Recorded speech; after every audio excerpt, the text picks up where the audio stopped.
नमस्कार. CTET मध्ये सर्वाधिक यश मिळवून देणारा विषय म्हणजे बालमानसशास्त्र.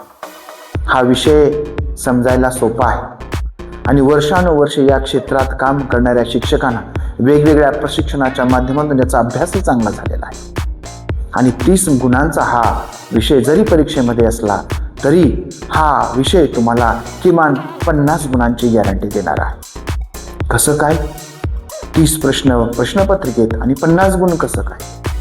तर या बालमानसशास्त्रामधले 30 प्रश्न प्लस प्रत्येक विषयाची जी काही अध्यापन पद्धती आहे आणि या अध्यापन पद्धतीमध्ये जे 15 गुण आहेत, जे 15 प्रश्न आहेत, ह्या 15 प्रश्नापैकी 4 ते 5 प्रश्न आपण या अध्यापन शास्त्राच्या आधारे अगदी सहजपणे सोडवू शकतो. त्यामुळे ज्याचं बालमानसशास्त्र आणि पेडागॉजी पक्की त्याला CTET सहजपणे मदत करते.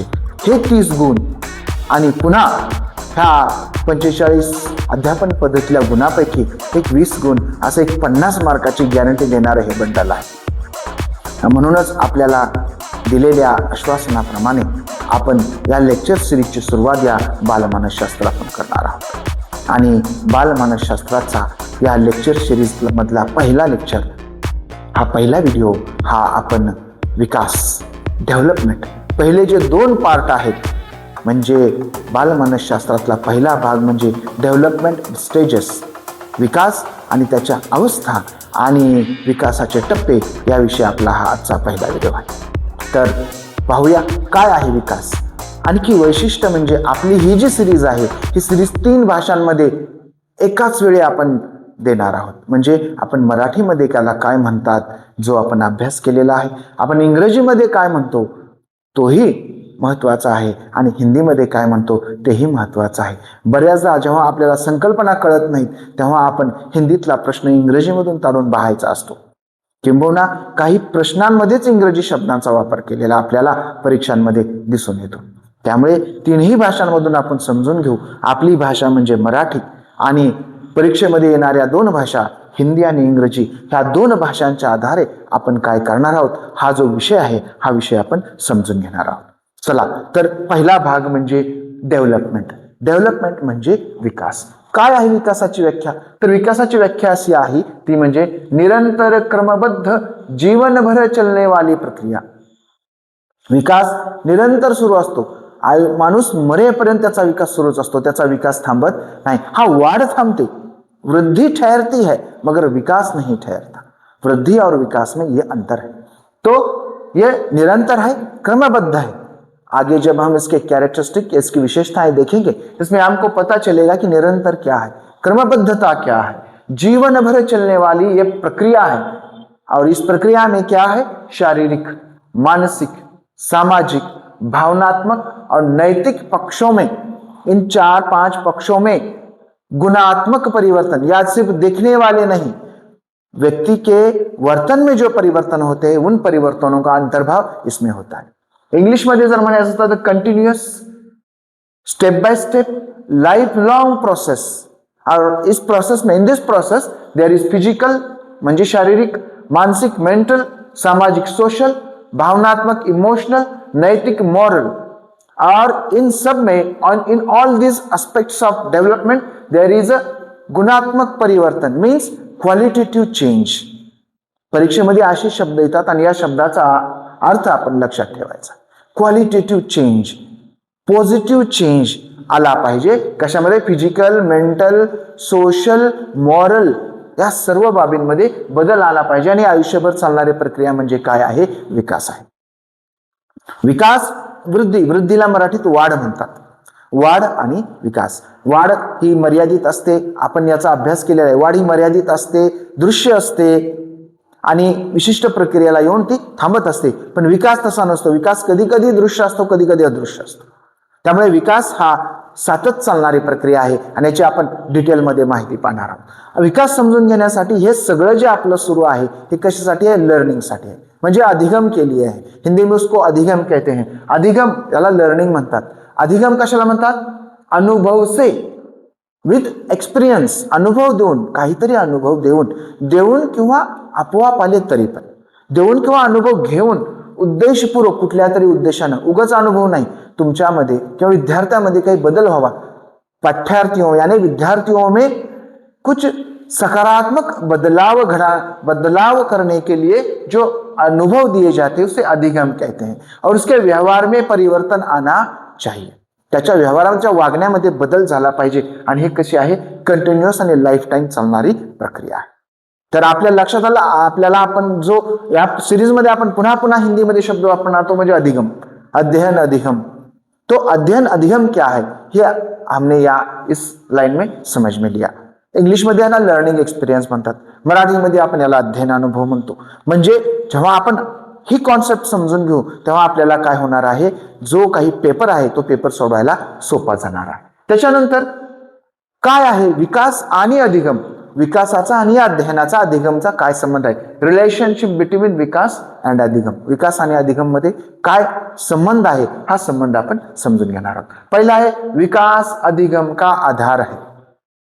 विकास जो आहे, बालकांचा विकास जो आहे, हा विकास काय आहे, अधिगमचा आधार. अधिगम म्हणजे लर्निंग एक्सपिरियन्स. विद्यार्थ्यांना जो आपण अध्ययन अनुभव देणार आहोत त्याचा आधार आहे हा विकास. म्हणजे विकासाच्या कुठल्या स्टेजला मूल आहे हे पाहून आपण काय करणार आहोत, त्याला अध्ययन अनुभव देणार आहोत, अध्ययन अनुभवाचं नियोजन करणार आहोत. आपण शिक्षक आहोत त्यामुळं हे आपल्याला माहिती आहे का, विकासावर आधारित आपण अध्ययन अनुभवाचं नियोजन केलं पाहिजे.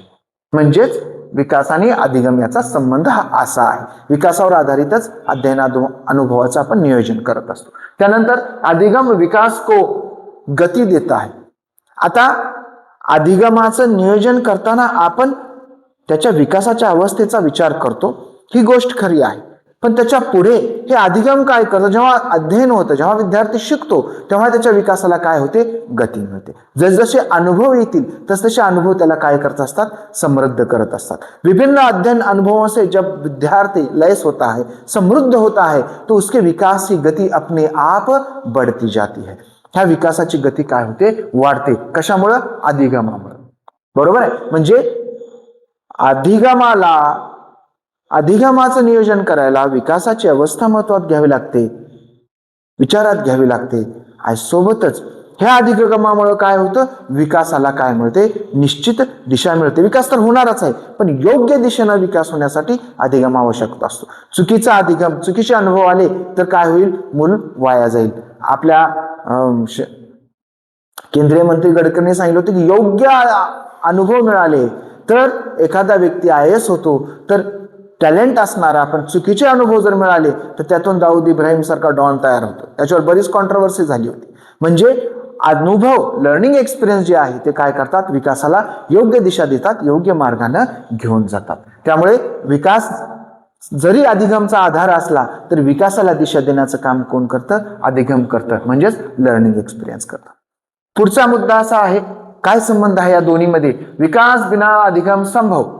विकास जर नाही झाला तर या अधिगम दिला जाऊ शकतो, यशस्वी होऊ शकतो. कारण त्याची विकासाची जी अवस्था आहे त्या अवस्थेनुरूप आपण अधिगमाचं नियोजन करू शकतो. भलेही त्याची पातळी आपण खाली आणून तो अधिगम त्यांना देऊ शकतो, पण अधिगम बिना विकास नाही. जर अनुभवच आले नाही तर विकास होणार नाही. एखादा व्यक्ती जर कायम एखाद्या नो मॅन्स लँड जंगलामध्ये जाऊन राहिला तर त्याच्या भाषेचा विकास कसा होईल, होणार नाही. त्याला भाषा येणार नाही. किंबहुना महाराष्ट्रात जन्मलेला एखाद्या मराठी माणसाचा मुलगा जर कन्नड कुटुंबात वाढला तर तो कानडी शिकेल, कारण त्याला कानडी अनुभव मिळालेले आहेत. म्हणजे अधिगम झाल्याशिवाय विकास होणार नाही. नो अधिगम no development, no learning experience no development. पण no development there is a possibility of learning experiences. आणि पुढे आहे अधिगम विकास को दिशा देता है. अधिगम जसा जसा असेल तसा तसा व्यक्ती काय होतो, घडत असतो. म्हणून जुन्या काळामध्ये आपले शिक्षक म्हणायचे की विद्यार्थी काय आहेत, चिखलाचा गोळा आहे आणि शिक्षक त्याला आकार देतात. जॉन लॉक प्रसिद्ध विचारवंत मानसशास्त्रज्ञ किंवा शिक्षणशास्त्रज्ञ ते म्हणतात की त्यांचे कॉन्सेप्ट आहे, त्याचं नाव टॅबुला रोसा, म्हणजे ब्लँक स्लेट. विद्यार्थी काय आहे, कोरी पाटी आहे आणि शिक्षक काय करतो, त्याच्यावर लिहितो आणि ज्ञान देतो. आज ही कॉन्सेप्ट जरी कालबाह्य झाली असली तरी विकास काय करत असते, अधिगम काय करता है तुमच्या विकासाला, अधिगम क्या करता है, आपके विकास को दिशा देता है. जैसा अधिगम वैसे दिशा. रुसो म्हणतो की तुम्ही मला बालकाची परिस्थिती सांगा, अनुवंश काही असेल, परिस्थिती सांगा, मी सांगतो ते पुढे जाऊन काय बनणार आहे. म्हणजे एवढे अध्ययनाचे अनुभव किंवा अनुभव आहेत ते काय करतात, व्यक्तीला घडवतात. जुनी माणसं सांगतात की हे जे केस गेलेले आहेत हे नुसते वयाने गेले नाही तर अनुभवाने गेले. म्हणजे व्यक्ती काय करत असतो, अनुभवानं समृद्ध होत असतो. तर परीक्षेच्या दृष्टिकोनाला आपण काही गोष्टी लक्षात ठेवायच्या, त्या म्हणजे विकास अधिगम का आधार है, अधिगम विकास को गति देता है, दिशा देता है, और बिना विकास अधिगम संभव है, मगर बिना अधिगम विकास संभव नहीं है. तो ये रिलेशन है अधिगम और विकास में. फिर इसके आगे देखेंगे हम कि जो डेवलपमेंट है, जो विकास है, उसके प्रिंसिपल क्या है, उसके तत्व क्या है, किन तत्वों पर विकास हो जाता है. तो प्रिंसिपल्स ऑफ चाइल्ड डेवलपमेंट, उसमें हम देखेंगे कि पहली बात यह है, जैसा हमने उसके डेफिनेशन में देखा था कि वो निरंतर है, कंटिन्युअस. विकास कसा असतो, निरंतर असतो, तो सतत होत असतो. त्यानंतर तो थांबत नाही. व्यक्ती मरेपर्यंत पण त्याच्यामध्ये काही ना काही विकास होत जातो, त्याच्यामध्ये बदल होत जातात. त्यामुळे हा निरंतर आहे. हिंदीत निरंतर म्हणतात, मराठीत सतत म्हणतात. मराठी आणि हिंदी सारख्या असल्यामुळे बऱ्याचदा आपला असा कन्फ्युजन होतो, गोंधळ होतो की मराठीमध्ये त्या शब्दाचा अर्थ वेगळा असतो, हिंदीमध्ये त्या शब्दाचा अर्थ वेगळा असतो. पुढे आपल्या या गोष्टीची प्रचिती येईलच. तर कंटिन्युअस म्हणजे मराठीत सतत, तर हिंदीमध्ये निरंतर सतत सुरू असतो. त्यानंतर फॉलोज प्रेडिक्टेबल पॅटर्न. विकास काय करतो, प्रेडिक्टेबल पॅटर्न फॉलो करतो. म्हणजे आधी बाल्यावस्था आहे, डायरेक्ट वृद्धावस्था येते का, नाही. त्याच्या अगोदर मग काय ते किशोरावस्था येते, कुमारावस्था येते, अशा अवस्था येत राहतात. आणि आपण आज बालक आहे तर आपण कल्पना करू शकतो 10 वर्षानंतर 20 वर्षानंतर तो काय होईल, एक तरुण पुरुष होईल. तर अशा पद्धतीनं आपण याचा विकास एक निश्चित क्रम असतो, त्याचा पॅटर्न असतो, तो पॅटर्न असतो. त्यानंतर प्रोसीड जनरल टू स्पेसिफिक. तो काय करतो, सामान्यापासून विशेषाकडे होत असतो. म्हणजे काय होतं, अगोदर संपूर्ण शरीराचा विकास होतो, मग त्याच्यातलं एक काय असं होतं का, तर जे काही महत्वाच्या बाबी आहेत, जनरल सामान्यापासून काहीतरी विशिष्ट, सुरुवातीला शरीर म्हणून विकास होतो, मग नंतर त्याची सांगीतिक बुद्धिमत्ता वगैरे अशा त्याच्या वेगवेगळ्या भागांचा विकास होत असतो. सामान्य से विशेष होता है. फिर proceeds head to the toe, म्हणजे डोक्यापासून खाली होतो विकास. म्हणजे अगोदर मेंदूचा विकास, डोक्याचा विकास होतो. आपल्या लक्षात असेल की लहान बाळाचं डोकं शरीराच्या मानानं मोठं असतं. जसं त्याची वाढ होते तसं डोक्याचा आणि बाकीच्या शरीराचं जे काही ज्याला अनुपात म्हणतात, जो रेशो असतो, हा रेशो काय होतो, बदलत जातो. लहानपणी डोकं मोठं, शरीर लहान.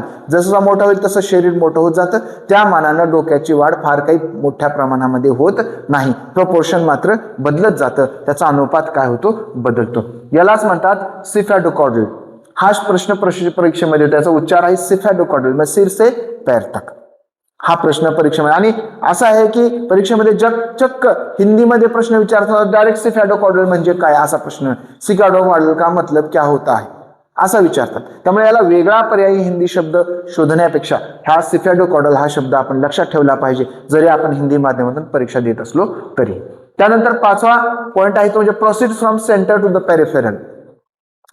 आधी केंद्र भागामध्ये विकास होतो आणि नंतर मग त्याचा विकास काय होतो, वाढत जातो. जसं बालक आहे, बालक अगोदर हात उचलायला शिकतो, नंतर मग बोटाने वस्तू पकडायला शिकतो. म्हणजे सेंटर टू पेरिफेरल. ह्याला आपण एक शब्द आहे तो म्हणजे प्रॉक्सिमोडियल. हा प्रॉक्सिमोडियल शब्द लक्षात ठेवा. Proximodistal means centre to the all sides, म्हणजे मध्य भागापासून इतर भागापर्यंत, त्याला म्हणतात प्रॉक्सिमोडियल. त्यानंतर दुसरा आहे ते म्हणजे केंद्र से बाहरी भाग. त्यानंतर व्हॅरीज, विकास में व्यक्ति भिन्नता होती है. हर एक व्यक्ति का विकास उसी तरह से नहीं होता. प्रत्येक व्यक्तीचा विकास त्याच पद्धतीने होत नाही. व्यक्तीमध्ये काय होतो, फरक पडतो. इव्हन जरी जुळे असले तरी जुळ्यांमध्ये सुद्धा त्यांच्या विकासामध्ये फरक असलेला आपल्याला दिसून येतो. त्यानंतर आहे इन्फ्लुएन्स बाय हेरिडिटी, म्हणजे वंशानुक्रम. अनुवंशानं ज्या गुण वैशिष्ट्य आपल्याला मिळाले आहेत, ह्या गुणवैशिष्ट्याचा परिणाम आपल्याला विकासावर झालेला दिसून येतो. विशिष्ट कुटुंबातली, विशिष्ट घराण्यातली मुलं जास्त वेगाने विकसित होताना दिसतात किंवा त्यांच्या वेगामध्ये कमी जास्तपणा सुद्धा आपल्याला दिसून येतो. त्यानंतर इंटर रिलेटेड, विकास हा एकमेकांमध्ये संबंधित आहे, इंटर रिलेटेड आहे. म्हणजे काय, तर विकासामध्ये जे काही शारीरिक विकास आहे, मानसिक विकास आहे, भावनिक विकास आहे, हे सर्व ज्या विकासाच्या वेगवेगळ्या बाजू आहेत, वेगवेगळ्या प्रक्रिया आहेत, ह्या सगळ्या कशा आहेत, एकमेकाशी संबंधित आहेत. म्हणजे फक्त शरीराचा विकास होतो आणि बुद्धीचा होत नाही असं होत नाही. म्हणजे तसं झालं तर ते ॲबनॉर्मल असतं. तर अशा पद्धतीनं ते सगळं एकमेकाशी रिलेटेड आहे. त्याची एक प्रकारची एक कॉन्फिगरेशन असते. त्या कॉन्फिगरेशनला सर्व बाजूने काय होत असतो, विकास होत असतो. त्यानंतर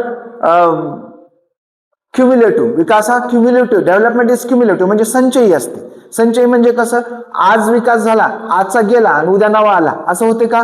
नाही. तर आजच्या विकासामध्ये पुन्हा उद्या भर पडते, पुन्हा अजून एक दिवसानं भर पडते, अशी टप्प्याटप्प्यानं काय होते, त्याच्यामध्ये भर पडत जाते. म्हणजेच हा विकास कसा आहे, क्युम्युलेटिव्ह आहे. आणि म्हणजे सतत वाढ होणारा, मराठीमध्ये याला संचय म्हणतात, हिंदीमध्ये पण त्याला संचय. आपण संचय गुणपत्रक भरतो, ह्या संचय गुणपत्रिकेमध्ये आपण पहिल्या चाचणीचे मार्क भरले ते सोडून देतो का?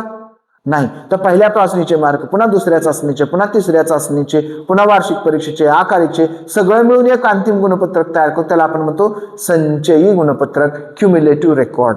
तसा विकास कसा असतो, क्युम्युलेटिव्ह असतो. त्यानंतर इंडिव्हिज्युअल असतो, वैयक्तिक असतं, युनिक असतं. प्रत्येक लेकरू, प्रत्येक बाळ हे कसं असतं, युनिक असतं. त्याची आपली विकासाची एक स्टाईल असते, त्याची विकासाची आपली पद्धत असते. त्यानंतर प्रोसिड्स इन स्टेजेस, ते स्टेजेसमध्ये आहे, त्यामुळे आपण त्याचा पूर्वानुमान बांधू शकतो. म्हणजे आज बाळ आहे, आज अर्भक आहे, उद्या बालक होणार आहे, बालकाचा किशोर होणार आहे, किशोराचा युवक होणार आहे. अशा पद्धतीनं एका टप्प्याटप्प्याने ते होत असतं. आणि चाइल्डहुड आहे, अर्ली डेव्हलपमेंट रॅपिड, आणि सुरुवातीची त्याची विकासाची अवस्था जी असते प्रचंड वेगवान असते. सुरुवातीला फार वेगाने विकास होतो. दिवसांमध्ये आपल्याला मुलामध्ये फरक दिसतो. आज पालथं पडलं का नाही, उद्या लगेच बसायला लागते. म्हणजे आपण कल्पना पण करू शकत नाही, आपल्या डोळ्यासमोर कधी लेकरं मोठी झाली आपल्या लक्षात सुद्धा येत नाही. तसं सुरुवातीची जी गती असते अतिशय तीव्र असते. हे आहेत विकासाचे प्रमुख तत्व, प्रिन्सिपल्स ऑफ डेव्हलपमेंट. आपण पाहिलं तो कंटिन्युअस आहे, निरंतर आहे. त्यानंतर फॉलोज प्रेडिक्टेबल पैटर्न निश्चित पैटर्न का क्रम है उसमें. प्रोसीड जनरल टू स्पेसिफिक, सामान्य से विशेष की ओर हो जाता है. प्रोसीड्स हेड टू टो, डोक्यापासून पायापर्यंत, सिर से पैर तक, त्याला सिफोडियल म्हणतात, सिफोकॉडियल असं म्हणतात. Proceeds from centre to peripheral, centre पासून पेरिफेरल, त्याला प्रॉक्सिमोडियल म्हणतात. हिंदीमध्ये केंद्र से बाहरी भाग. देयर इज वेरिएशंस मीन्स व्यक्ति भिन्नता है. इन्फ्लुएंस बाय हेरिडिटी, वंशानुक्रम में उसमें विविधता है.